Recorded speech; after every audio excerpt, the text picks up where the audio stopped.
తిను తినమ్మ తిను తిను నీకే తిను నీకే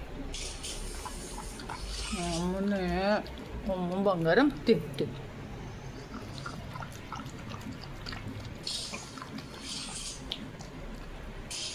తిను తల్లి నీకే తిను.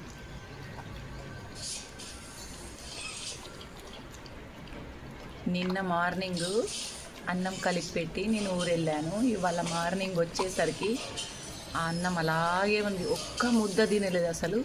చూడండి ఇప్పుడు తింటున్నది, ఏం తినదు. కొంచెం పెరుగన్నంలో ఒక టమాటా వేస్తే చాలు, లేదంటే క్యారెట్ కానీ కీర కానీ. చూడు మన పిల్లలు తినకుండా ఉంటారా ఇలా? నా బంగారం అమ్మ పెట్టగానే తింటుంది చిట్టి తల్లి.